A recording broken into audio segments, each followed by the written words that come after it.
Pandemics in Global History is only online, so I know.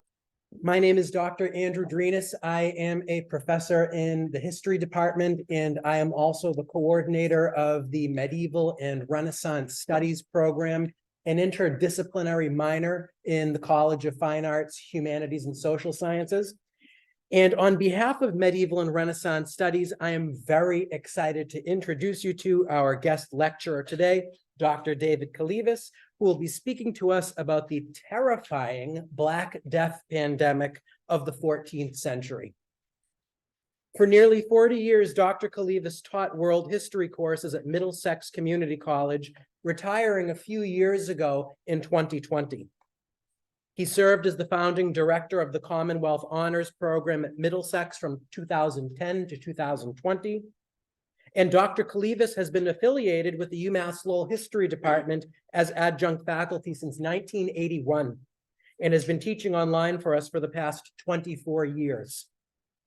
In fact, as he was mentioning, he will be teaching a brand new online course next semester directly related to his lecture today called Pandemics, a Global History. After what we have endured with COVID-19, this course will be a highly relevant and fascinating addition to our curriculum. There are plenty of flyers being circulated for the course. Please take one, take many, share with your friends, as well as flyers for the Medieval and Renaissance Studies program, about the program itself, about Medieval and Renaissance Studies courses being offered in the spring. Please take whatever you would like as you get ready for the spring semester. And now let us welcome Dr. Kalivas. And after his lecture, which will take about 40 minutes, we'll have some time for Q&A. Thank you so much, Dr. No, Kalivas. thank you very much. Thank you. Well, thank you. It's wonderful to be here. I'll try to do this within 40 to 45 minutes. I will try very hard to do it in 45 minutes. For those of you that know me, that's going to be a challenge, but we're going to do our best because I want to have a nice period for discussion. So today we're talking about the medieval pandemic, plague in society. However, come on, it was working. The clicker's not working.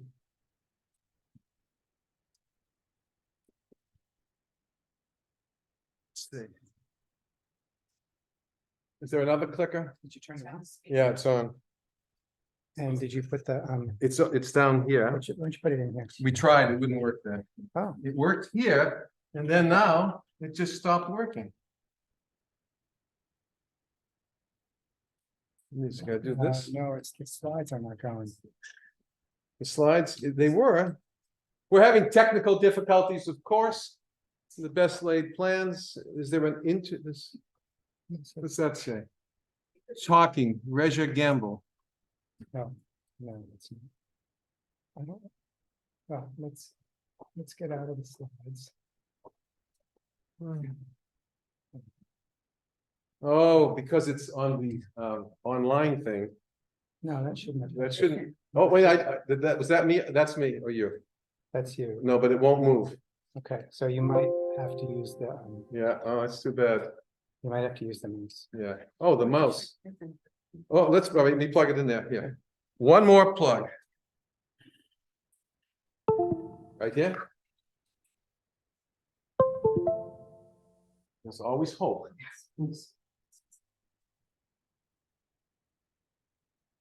Okay.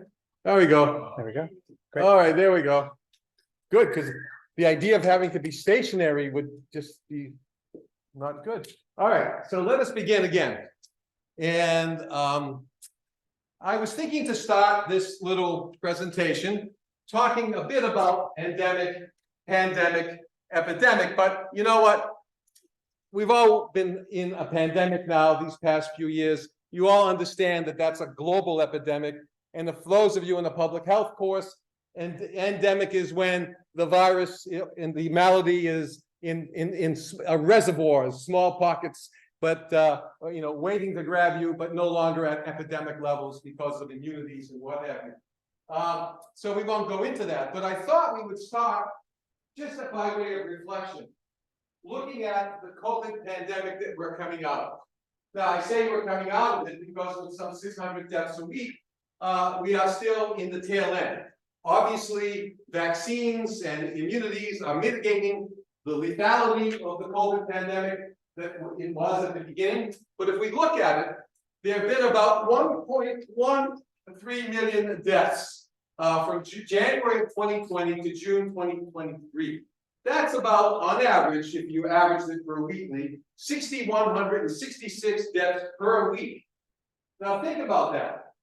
And we went through quite an experience with the lockdown, the uncertainties, the fears, and the disruptions to people's lives, and particularly from the deaths, as well as the illnesses, long COVID, and the variety of things. But that's about 1% of those infected died. Now, think of where we have been, what we have been through, and now think of 1347. And how many died with the medieval pandemic of the 14th century, from 1347 to 1351? Now, those figures go back and forth. Some say 1346 to 1353. Others argue 1347 to 2023, that the plague pandemic has never officially ended. More on that later. Whoop. I don't know what that thing is. So the medieval plague pandemic, I'm giving the conservative traditional numbers, 1347, 1351. In 1346, and I won't get into how we tally all these figures, they're estimates, they're problematic, we have lots of different historical sources. That's for a class for another time. The estimates that I have compiled essentially have a mortality rate of a population in Europe of 75 to 80 million people, that roughly 50 million of them died. 280,384 people per week for 4 years. Go back to the figure that I had just given you for our pandemic. 6,000 some odd per week for 4 years. 240,000. If we go by the more conservative, the older, and quite frankly, less credible figure, was 30 million people died. Well, that's 144,000 people. That's 80 to 90%, not 1%. 80 to 90% of those infected with plague died. To say that the bodies piled up, as I write here, is an understatement. I want that to sink in. When considering the pandemic we just come out of and the disruption that it caused, what do you think those numbers, that toll, does on a society? Culturally, politically, demographically. Look at that. Out of 80 million people, 50 million or so died. It leaves you with around 25, 30 million. Huge changes. Oh, come on. Okay. It's not working. Okay, let me see. Okay, come on. Oh, all right. How do I go back? Okay, I've lost control. I have it now. David, What? if you move the cursor to that, Yeah. just down at the bottom here. Okay. That's forward and that's back. Oh, you gotcha. You go forward. Yeah. And now this is working? Now it works. Okay. Someone didn't do a proper sacrifice to the gods. What can I tell you? Those technology gods. Now, so if you look at this now, the medieval pandemic, the plague pandemic, begins in 1347, and as we'll see by the end of this talk, it's still going on today. 200 million. There we go. 200 million people are estimated to have died. This has been the most devastating pandemic in human history, with the most intense consequences politically, socially, culturally, and demographically, periodically. So keep that in mind. It is the most significant. And the idea of plague inspired spread. If I said to you, there's plague in your community, Would you rush in to help people? What do you think? I'm not gonna start asking you questions. No, I don't think so. You'd run the other way. In fact, when plague arrives, one of the preventions for plague is to flee. Run to the countryside. And what they didn't realize is that the rats with the fleas would also go to the countryside. But it still would be safer. You wouldn't be as in a dense situation. But plague continues to inspire dread. Look at our popular culture. Right? Our popular culture, TV, movies, I just put a few in here. It is still this thing of dread. And as it should be. Plague, during the Cold War, with the Soviet Union and the United States, one of the pathogens that was the pathogen of choice for bacteriological warfare was plague. And the reason is because plague is fast-acting,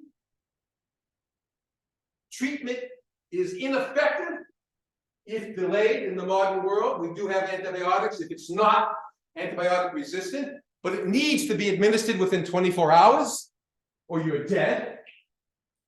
And there's no effective vaccine, none. They have been working on a vaccine since the third iteration of the plague pandemic in the 1890s in Mumbai and Hong Kong. And there is none. Companies continue, 3 of them, to work on it today. So, you know, the Biological Weapons Convention of 75 did say you cannot stockpile plague, but there's no method for verification, so who knows what stockpiles may exist in the world. That's an unknown. But that's why plague is such a huge problem. When the conditions are right, it can spread like wildfire. And that's why it was part of the bacteriological programs. So let's begin more properly. This, I like this, it's from Arnold Barton in 1898. It is a serpent with death riding the serpent, representing plague, running through the community. And as what we will come to realize is that plague, when it hit a community, would do just that. Fly right through it and leave a path of death in its wake. There have been 3 plague pandemics historically. The Justinian plague in the 5th and 7th centuries, the Black Death. By the way, we refer to the medieval plague pandemic as the Black Death, but it wasn't referred to as the Black Death until 2 to 3 centuries later. It was referred to in its time of the 14th century as the Great Mortality, as the Great Pestilence. And because it was the Great Mortality, the Great Dying Off, that was the lingo. And the Great Pestilence, because it just came. And there was a third iteration, and we'll talk later, in the 1890s. So, what is plague? How is it transmitted? What were its origins? How did it move around? What were the mortality levels? What were the responses of society in the 14th century? And what's the legacy for us? Well, you've seen some legacy. How far? Bacteriological warfare. You've seen already mortality levels beyond belief. What is plague? It's a bacterium. Plague is a bacterium. And it has been around probably for about 5,000 years. It is a zoonotic bacterium. And for you public health, I don't know if you got there yet, but zoonotic, it resides in animal reservoirs. It's a disease of the animals that then jumps to humans with a proper vector. And so plague is been around for a long time. It needs the right conditions because the vector, the transmission vehicle for plague is the flea. It is the rat flea. And it prefers rats, this flea, not humans. And only when the rat colony that it's infecting dies off, and if it can't find another rat colony, it then begins to jump to humans. unless humans are in very close proximity, and then it's equal opportunity fighting. Especially in the medieval period, what's one more little itch? What's one more boil? Well, we'll talk about that. There are 4 forms of plague. Bubonic. Now, bubonic comes from the ancient Greek word, of course it does. Bubon, which literally means groin in ancient Greek. But that's because the symptoms of bubonic plague, as it became known later in that century, bubonic plague were the enlargement of the lymph nodes in the groin, the neck, or armpit, which were perceived as boils needing to be lanced. More on that later too. So there are these 4 forms. Bubonic, if you get the bubonic plague, within 3 to 5 days, you're probably going to be dead. It takes about a week to incubate, and once incubated, it's fast acting. 40 to 60% mortality rate. So you have a 40 to 60% chance to die. Right? About 40% chance to live, maybe. Pneumonic plague is if bubonic is taking hold, it spreads into your system, spreads into your lungs, and then you begin coughing up sputum, droplets in the air. And you all know about droplets in the air with COVID. You don't want to, if you're any good thing no one's talking, I'd say leave, please. Except people who have bronchitis. And those droplets in the air, you get pneumonic plague. 90% mortality rate with pneumonia. 18 to 24 hours, you're dead. Septicemic, forget about it. 100% mortality, 4 to 24 hours. Usually 4 to 16, 15 hours, you're dead. Fast acting. And the digestive, so bubonic, bubonic from the fleas, it develops into septicemic and pneumonic. The digestive is a new thing. I'll get questions all at the end. Otherwise, we'll never get through. Digestive, there have been a study of the Mongols and other nomads in the steppe lands of Eurasia, and they had a preference for eating marmots, as well as using their fur. And what has been found is the digestion of plague-infected marmots and any other animal that can lead to plague in your digestive system. And then you get plague that way. So that's the least common, but that happens. The method of transmission that's most common is, of course, the rats with the fleas. And it's the fleas that bite you, and the fleas that transfer the plague. Now, in 1894 and 1898, these two, Alexander Yersin and Paul Louis Simon, finally discovered during the 3rd plague pandemic in Hong Kong and in Karachi that plague is a bacterium. So until 1894, nobody knew that plague was a bacterium. Until 1898, no one knew that the flea was the transmitter, the vector for plague. Nobody. Keep that in mind. During the medieval era, there was another idea about medicine. It was called the humoral theory of medicine.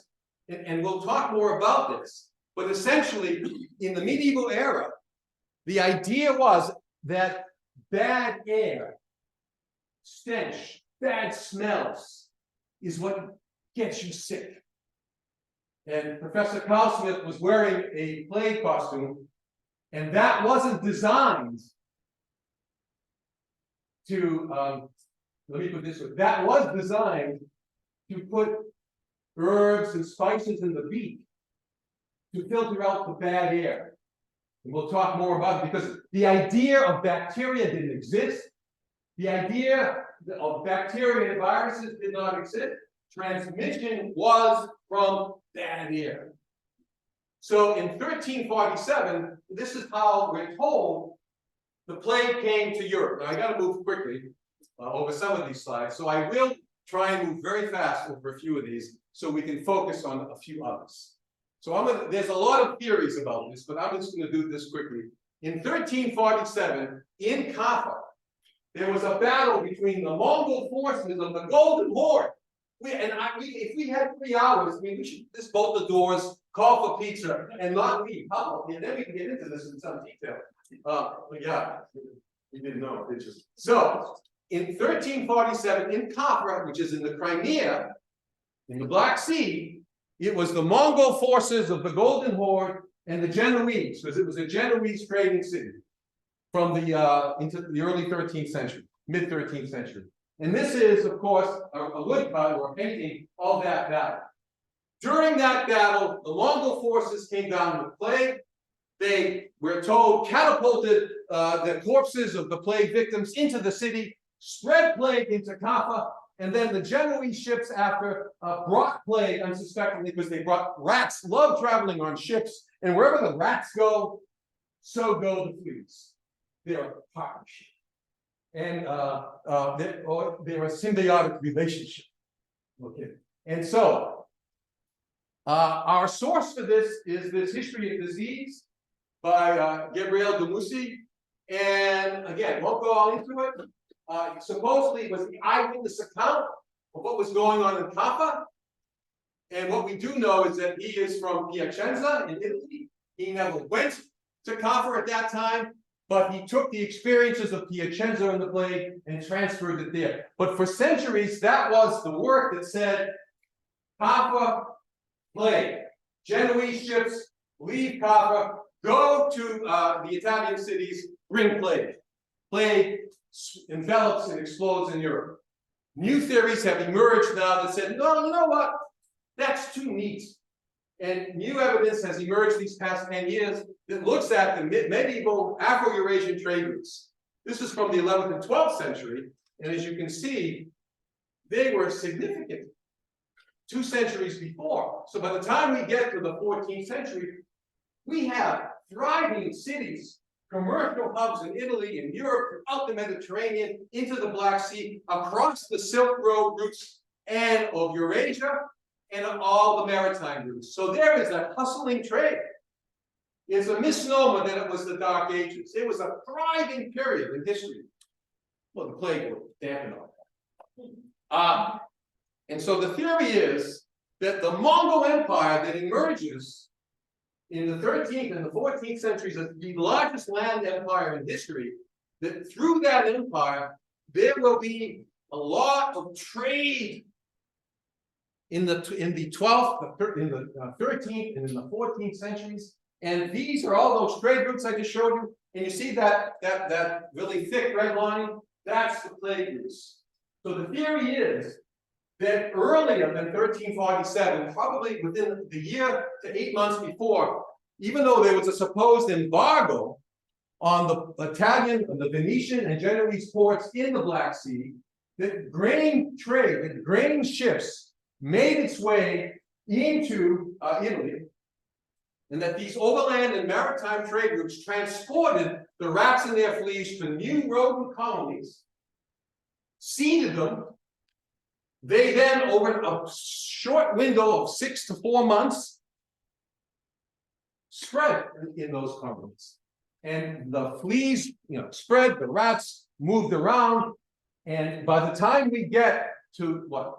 From the fall of 1347 to the spring of 1348, within several months, almost simultaneously, as it were, plague breaks out in all these Italian cities. Messina, Genoa, Pisa, Lucca, Florence, Siena, Venice. They then become springboards for rat colonies to continue spreading into the countryside, and they then begin moving around. In fact, these rat colonies will, once we got out of this acute phase, 1347 to 1351, these rat colonies will continue to spread throughout Europe and throughout the Afro-Eurasian landmasses. And that will lead to every 10 to 15 years, from 1347 to roughly 1771, to plague outbreaks in various parts of the Afro-Eurasian landmasses, and particularly in Europe.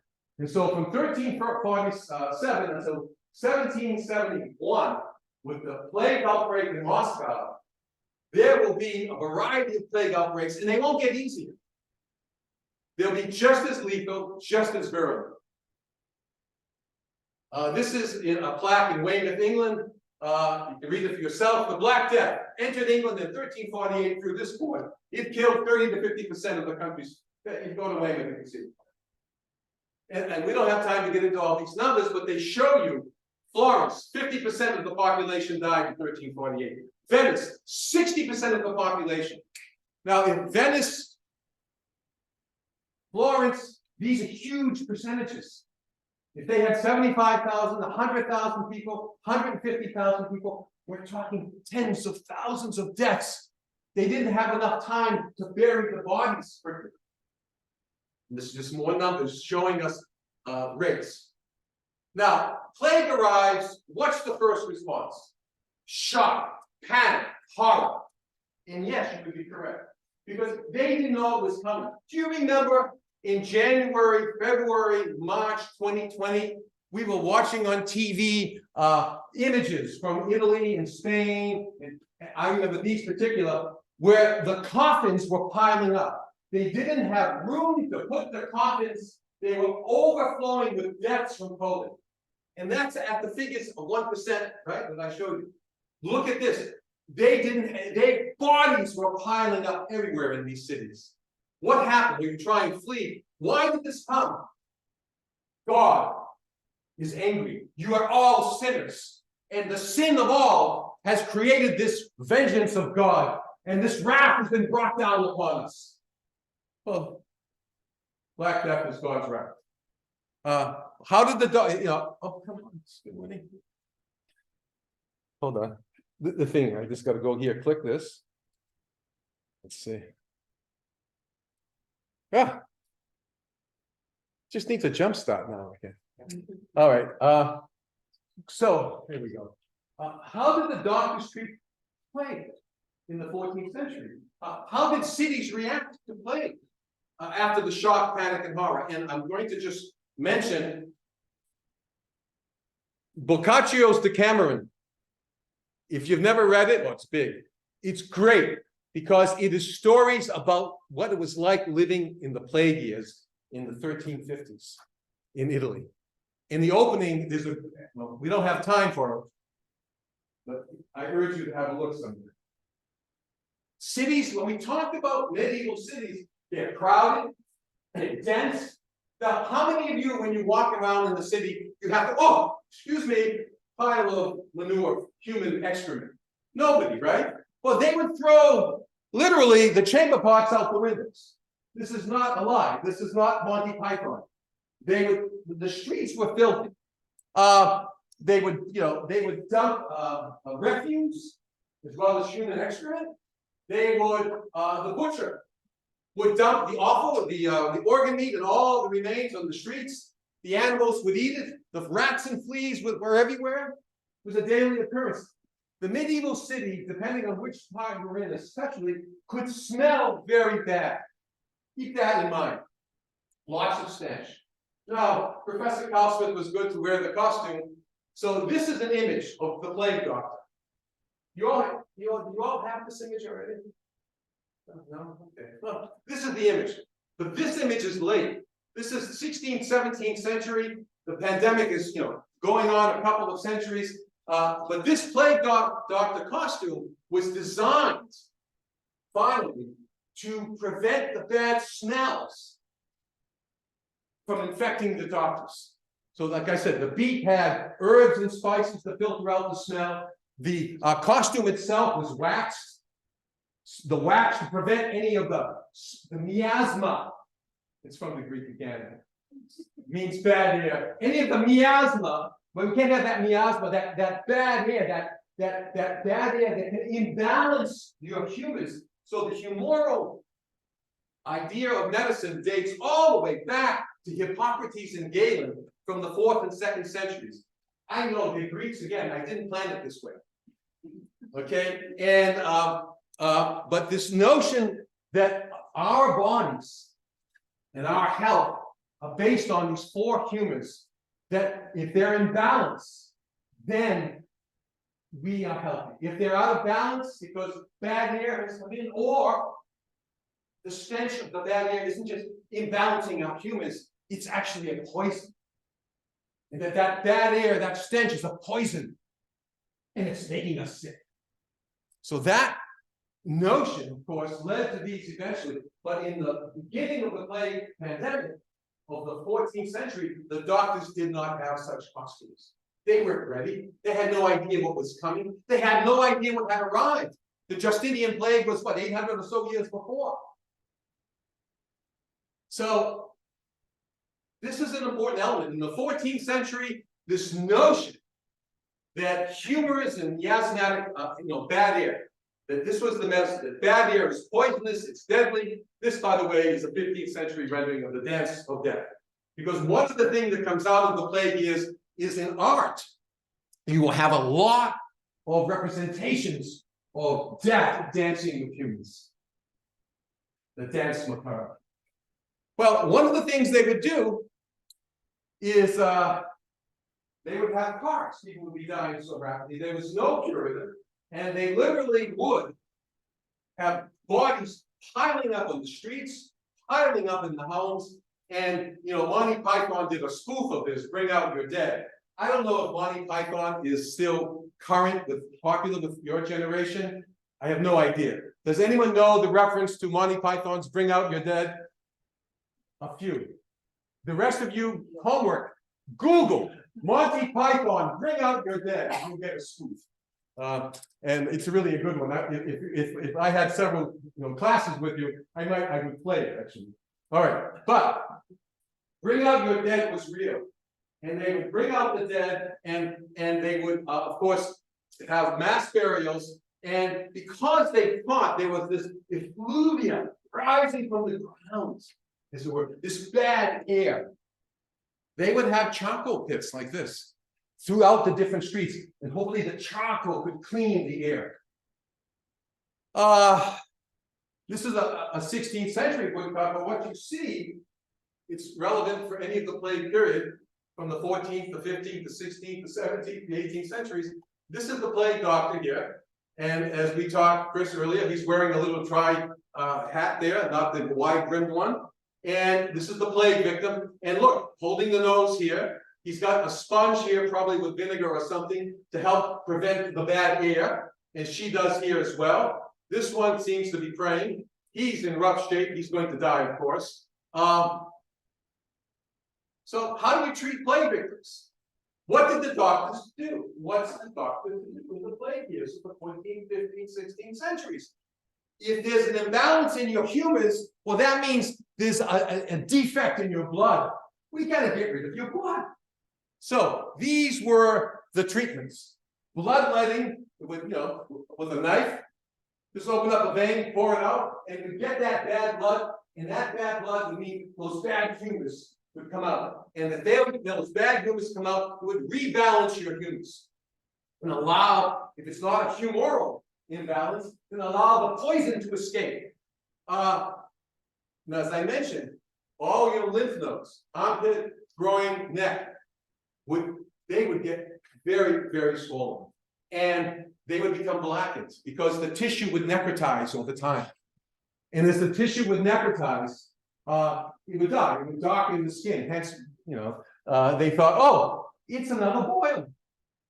So it was not uncommon that one of the things doctors would do, physicians would do, lancing boils, because you didn't wash too often at all. You could joke in the Depression. People could say, "I'll take a bath once a week." Well, maybe once every 6 months if you're lucky. Maybe never. But the point is, skin problems were common. So what's one more boil to lance? But by lancing, they thought, oh, that miasma, the foul air would come out. And they also had a variety of elixirs and poultices. So they would put herbs and spices, they would put them in something, always herbs, spices, and then they had opium. They would mix in some opium too to help with the pain. Or the bottom, I put theriac. I put this here because theriac is an ancient remedy. And it was used right into the 18th century. It's herbs, spices, opium, minerals, snake parts, and the other animal products as well. And it was drunk in the belief that it would help cure you. Well, forget, obviously, nothing cured it, especially about that. So, one more boil, lance it, and spread the plague. Because what happens when you lance an infected lymph node that's enlarged? All the pus, all the bacteria oozes out. And if it oozes out, and you guess what? The bacterium spreads. And so they, by their attempt to treat plague, they help spread it. Not only is it being spread by the rat colonies, it's being spread person to person. And in many cities, of course, depending, again, no time to go into all of them, but in many cities, they would develop quarantine procedures. They didn't know it was why, they just knew keeping people, social distancing was important, keeping people separate somehow, because they're spreading the bad humors, they're spreading the bad air. Or they'll be where the bad air is. There's lots of reasons, but often, if a household became infected, they would seal up the entire family in the household, which would add to the mortality rate, of course, because you're all in there together. Not only are you in there together with each other, but with the rats and the fleas, because they were everywhere. Burrowing under homes, burrowing in the thatched roofs. So, in the artwork, the dance macabre becomes very, very common. And this memento mori, this notion that all must die, becomes very much a part of the cultural motifs of a lot of the expressions of culture. I'm just giving you a few here. And of course it would. Look, there's a woodcut from Florence. You can actually see the piling of the bodies. And they were buried in, it became so common, this death toll, they were buried in plague pits. And this is a 1353 painting of Tournai in Belgium.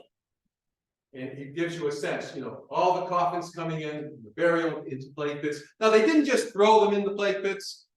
I have to emphasize this. And I have to have a little water.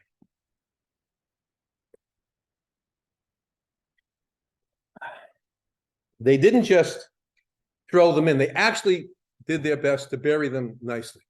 Now, you'd expect, well, did they have funeral pyres? Sometimes.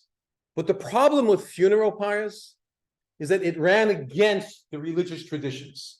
Because in Western Europe, in Europe of this time, you could also refer to it as Christendom, the land of the Christians, right? The kingdom of Christ, right? And so Christianity in this time, well, it still does for all I know, and I do know it still does, holds that there will be a resurrection of all the bodies in whole, right? Not in part. And so the notion was, if you burn the bodies, well, no resurrection for you. And so for your eternal soul, unless there was some urgent, and there were at times, that essentially you were buried for that reason. And so those plague pits. Now, again, you have to keep in mind the number of deaths. I think you've got that point now. A lot of people were dying at a lot of time. And so what do? The doctors are doing their best. They're trying very much against this great pestilence to stem the tide. Nothing works. Nothing. And you saw those mortality rates. So they do begin quarantining. They begin figuring out, well, if we prevent sick people from coming in, but it takes a little while. We're not sure what really happens on the issue of quarantining, on the issue of cleaning the cities in the very beginning of the plague pandemic of 1347, 51, 53. A lot of the sources we have actually come from very late in the 14th, but mostly in the 15th and 16th. But what we do know is that they did begin to figure out, if a ship arrives and there's people sick on it, don't let those people off the ship. So they begin to do that. They begin to clean up the cities, literally cleaning it up. Why? Not because of bacterial contagion. They had no idea what that meant. If you said bacterial contagion, they'd like deer in headlight. Because if you clean up the cities, you get rid of the bad smells. I mean, really think about this. You get rid of the stench. If you get rid of the stench, you can help get rid of the contagion, because the contagion comes from the stench. Bad air makes you sick. We clean up the air. And so they did begin doing that. So they began to quarantine, keep sick people out. We don't need them coming in. And something called the cordon sanitaire. They would literally, in different Italian cities, would begin to, some of them, particularly around Florence at one point, have patrols around the borders, right beyond the city, to, where it's coming through, to check you. If you look sick, go the other way. If you resisted, we'll kill you. Execution on the spot, but there's a lot at stake.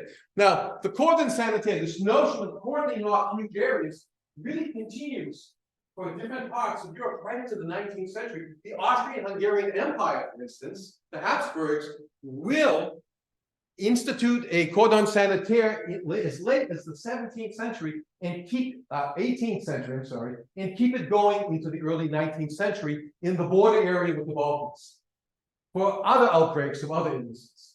So that would become something, but also early on in the Italian city-states, and this is really relevant for public health. I have time, right? We have time. It's a 75-minute class or an hour? An hour, 15 minutes. Oh, we have to. Because I've been going quicker. I'll slow down a little bit. So the Italian cities, Milan, starting really with Venice and Florence, then spreading to others, and then what happened? Milan, Venice, Florence, and then Milan, and Naples, and then the Western European cities would follow suit. They would begin to establish roughly boards of health. They would begin to establish agencies in their cities to keep track of plague outbreaks and to keep track of what needed to be done to clean things up, to get rid of the stench. So this is, again, my Italian is non-existent, but it is essentially a magistrate's office this is in the 18th century. It's still going on. I'm just going to refer to it as, instead of saying the magistrato alla sanità, it is the Board of Health. And these boards of health are begun to organize some response to quarantining, not letting the ships in, preventing sick people from coming up, cleaning up the cities. They also, this is from the late 16th century in Venice. I don't know if you saw this in your travels, but in Venice, they have these little suggestion boxes. You see them out? Well, you can put in your suggestions, anonymous reports for health code violations. Okay. And then, of course, that's serious stuff. And Venice paves the way, and they begin developing the lazaretto, or the lazaretti, plural, quarantine houses. So quarantine houses will be developed in the ports that ships had to dock. They could not come in. They didn't realize the rats were bringing the fleas, and rats were going into the rat colonies, and one rat colony to one rat colony, and spreading. They just thought, and it was true, if you bring in the mariners who are sick, they're going to help spread the plague, which they did. So they began to develop, particularly in the 15th and 16th centuries, these lazaretti, these lazaretto, literally plague houses, quarantine houses in the ports. Ships arrived, they would keep the sailors for 3 to 4 weeks in these houses to make sure they didn't become symptomatic before they could go in. So they were very, very focused on the public health issues, because you can't ignore it. If you ignore public health, well, we ignored it for the first few months of COVID. What happened? Well, that's another story, another time, another discussion. It was not dealt with properly. And they learned the lesson, and they said, we need to deal with this quickly next time. Well, the problem is, plague would have periodic outbreaks regardless of their efforts. And they would always be lethal because they didn't understand the method of transmission. And of course, if you violated health codes, here's an example in Milan, you would be executed. Now, you could say that's extreme. Think of that number, 240,000 people dying every week. Now, there were other responses. All right. The plague was from the bad. Stenches, smell. But it was from the Jews too. So anti-Semitism. Plague was because the Jews are poisoning our wells. The Jews are bringing the stench to us. So anti-Jewish pogroms would become a response to the plague. If we can get rid of the Jews, then we can stop the plague. So many chronicles, this one, of course, you can see, it's a chronicle from Nuremberg in 1493, burning the Jews alive. This became a common occurrence across Europe. In 1349, at Strasbourg, along the Rhine River, plague had not yet arrived. And they said, we need to prevent the plague. They're poisoning us. They're bringing it to us. They marched, the conservative estimate of 2,000. I've read estimates that go as high as 7,000. 2,000 Jews, almost the entire Jewish community, was marched to the cemetery area, and they were burned alive. Plague still arrived, obviously. So this was a response to the irrational, you say. Of course it's irrational. Did we see any irrational during our pandemic? Oh, I don't know. I think we did. We can talk about that later. After hours? No, not hours. I meant after. What do we call this? The lecture? Yes. So another response. If it's God's wrath, well, then we must do penance for our sins. So the flagellants were our response. Now, what are the flagellants? This was actually a very well-organized movement. The traditional view is that it was not well organized, it was helter-skelter. People just started whipping themselves and marching into communities. No. It was tremendously well organized, so much so that by 1350, the Pope banned it and abolished it because he was beginning to see this as perhaps representing a threat to the established institutions of the church of the day. However, early on in the 1340s, for that decade essentially, the flagellants were processions of people whipping themselves. And here you see, this is from in Holland, 1349. You can see them, whipping. Maybe you can't really get the little whips there, and they're marching, they're singing songs. So flagellant processions of people marching through communities. These were well organized, and they were like mobile liturgies. They would come in very scripted, and they had little 3.5-inch wide, like 7 to 8 foot scrolls that had all the instructions on how to do the flagellant procession. And was only recently uncovered, maybe 10 years, 8-9 years ago. So it gives us a new window on the flagellants. Well, can you imagine being in the community and all of a sudden the procession arrives? And what it does to you, besides everyone's dying, now all of a sudden this procession comes in. I can't describe it to you, so you're going to watch one. The Seventh Seal by Ingmar Bergman, 1957 film. Does a great job. Now, disclaimer, this is a gruesome, grim, what am I saying? There's more gruesome stuff on TV these days, but this is still a self-violent, self-harming rendition. So just a disclaimer, a little warning, okay? But it is the best portrayal that I've ever saw dramatizing the flagellant procession. And then we'll talk a little bit about more things. Okay, how do I just click? Just click on the link here and then it should. Imagine, there you are, watching a play.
har sänt sin straffdom över oss.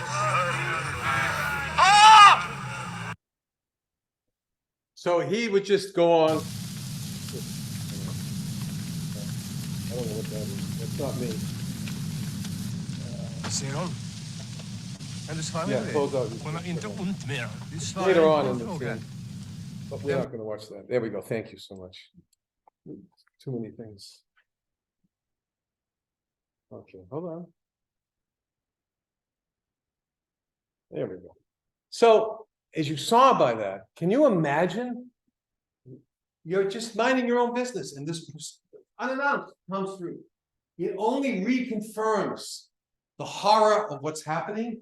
It reconfirms because the speech that comes through, by the way, later, in the speech that they would give later was on that little scroll. Because everyone would do the same thing. This was well planned. And in that speech, essentially, you would be told of your doom. You would be told that you are worthless sinners, and you would be told of your need to do penance, and the need for self-flagellation was part of the penance, and otherwise God would continue to send his wrath upon us. So it is our fault that this is upon us. God did this, and he's angry.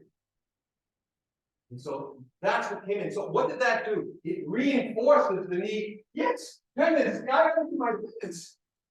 Oh my goodness.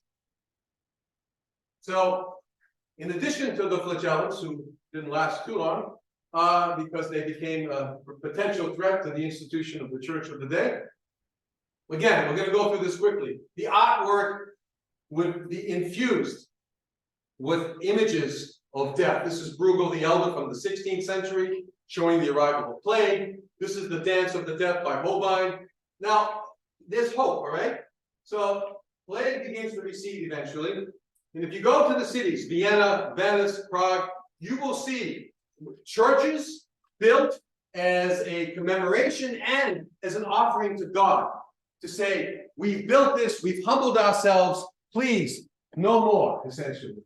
And you will see plague columns. So this is the Santa Maria della Salute in Venice, which is outstanding. And I didn't do bad with the Italian, I guess. And of course, it's related to the Greek, you know. So a little humor after all this, attention.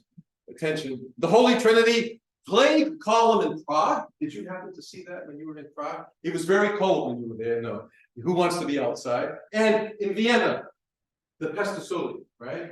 And that is the plague. So plague columns would be erected both as penance and as hopes for the future. Okay. Again, art, literature, but also we have diaries. Later on in the 17th century, we have Pepys' diary for the Great Plague of London in the 1660s, 1665. The Great Plague of London would take down London. Some say only it was the fire. A year later, they cleaned it up. But there's a diary of someone living there. Daniel Defoe's Journal of the Plague Year. He didn't live. He was only 5 in London. It was probably the stories told to him. But the Journal of the Plague Year is also a great look at how what plague was like. So moving along, major plague outbreaks would continue in the 1890s. Plague would reassert itself after a little respite from 1770 to the 1850s. And then by the 1850s, plague begins within Eurasia coming up. There's a lot of reasons for this, and not more than we have time for. But plague would reemerge. And as it reemerges, and why? Probably because the reason it went away had a lot to do with the change in rats. And we didn't get into this too much. But the Rattus rattus, the black rat of the medieval period, was a social rat. It was amongst humans. The fleas, the particular fleas that were vectors, really loved these rats apparently. The symbiosis was great, the symbiotic relationship. But in the late 18th century, the Norwegian rat, the Norwegian brown rat, begins to take over rat colonies. It's not social, larger, and it's not initially as friendly to the fleas. Not as great a symbiotic relationship. There's some climate issues. Eventually, though, like everything else, these adapt. In the 1850s, plague outbreaks. By 1894, in 94, 95, in Hong Kong and Mumbai, plague once more. This is called the third plague pandemic, and look what happens with the third plague pandemic. Ships all over the world, that's when it comes to the Americas. Plague will arrive on the west coast of the United States in ships. There'll be plague outbreaks in the 19 teens and 20s in San Francisco and in Los Angeles. The rat colonies from Los Angeles will spread out because nice dry areas spread out too.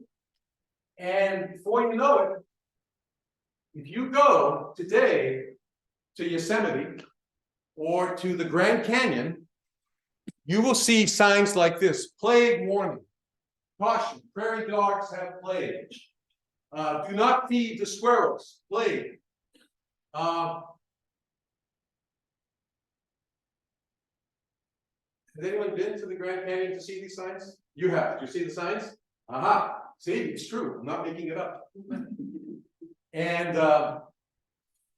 today, if you look at this, from 2010 to 2015, these are the red and the deeper red are the plague cases and deaths. Now, obviously, not tremendous, but there are outbreaks periodically, right to today. Between 1970 and 2020, 400, almost 500 reports of plague in 18 states. New Mexico, the biggest, look, 253 all the way down. And this shows you a map. Now, no, the plague is not endemic over here. But the people who came from here died over here. But the 100th meridian, this sort of the divider, when you cross into the west, you leave the forest lands and what have you, you go west. These are all the plague outbreaks. Every summer in Boulder, Colorado, the health department issues plague warnings. So the only way to treat plague is with antibiotics: streptomycin, doxycycline, and other derivatives. Ciprofloxacin. There's no vaccine, and you have to get these to you very quickly, or they won't be effective. So there's hope, right? Medical science hopes for the future. But we need to prioritize funding, and coordinating the public's health has to be a central part of our public health. If studying pandemics and studying disease had told you anything else, that if you don't organize, as the Venetians did, as the Florentines did, eventually, to organize, clean up, do what you have to do, disease will run you over when it hits epidemic levels. And it can hit epidemic levels and pandemic levels when there is no understanding of what's coming. And that's why coordination, I mean, this is the 21st century. It's not the 1340s. And the lesson for us, especially for public health, is we have to know what's coming. Because guess what? Something is always coming. Zoonotic diseases are laying in wait. And as climate change happens, conditions can get right. What happens is climate, let me give you a hypothetical that no one wants to ever consider. As conditions change, and we get warmer and warmer, and rat colonies spread, what happens to the spread of plague? It spreads. And you need 24 hours. Most people wait 2 or 3 days before they go to the doctor. You're dead. So let us prepare for the future, folks. Thank you very much.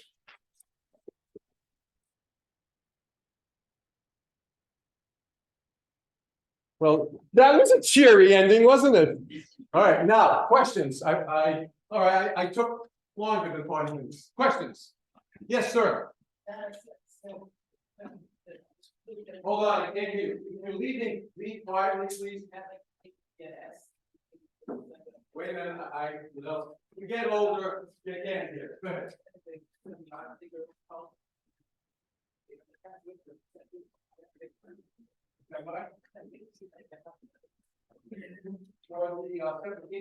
Pretty much.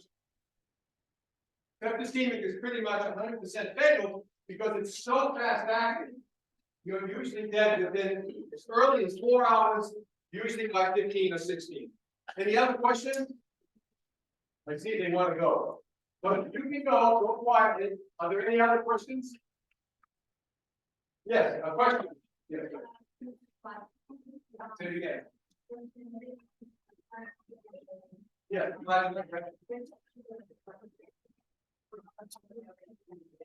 No, they will not back. The coagulants, I'll come down there in the day. All right. Well, thank you for your attention. If you have any questions, let me know.